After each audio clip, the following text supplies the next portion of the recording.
નમસ્કાર દર્શક મિત્રો, હું છું પરમાર અનિશા. તમે જોઈ રહ્યા છો લોક સામના ન્યૂઝ. તો જોઈએ આજના સમાચાર. ધોરાજીથી અમારા રિપોર્ટર ધર્મેશ નાગ સાથે.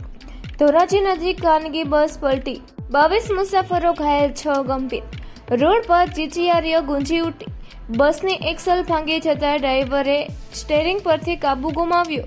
ધર્મેશભાઈ ટાંકા દ્વારા તારીખ 27/3/2024 રાત્રે સમયે રાજકોટ જિલ્લાના ધોરાજી પંથકમાં આજે એક ભયાનક અકસ્માત સર્જાયો છે. ધ્રાંગધ્રાથી ધોરાજી તરફ આવી રહેલ એક ખાનગી ટ્રાવેલ્સની બસના ડ્રાઈવરે સ્ટેરિંગ પરથી કાબુ ગુમાવતા બસ માર્ગ પર પલટી મારી ગઈ હતી. આ દુર્ઘટનામાં બસમાં સવાર 25 પૈકી 19 મુસાફરોને નાની મોટી ઈજાઓ પહોંચી છે, જ્યારે 6 ગંભીર રીતે ઘાયલ થયા છે. 22 ઈજાગ્રસ્તોને હોસ્પિટલ ખસેડાયા.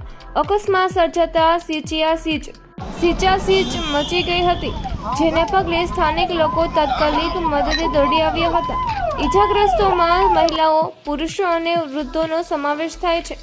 19 ઈજાગ્રસ્તોને તાત્કાલિક ધોરાજીની સિવિલ હોસ્પિટલ ખસેડવામાં આવ્યા હતા. જોકે 6 મુસાફરોની સ્થિતિ અત્યંત નાજુક હોવાથી તેમને વધુ સારવાર અર્થે જૂનાગઢ હોસ્પિટલ ફીજર કરવામાં આવ્યા છે. તો ફરી મળીશું એક નવા સમાચાર સાથે. ત્યાં સુધી જોતા રહો લોક સામના ન્યૂઝ.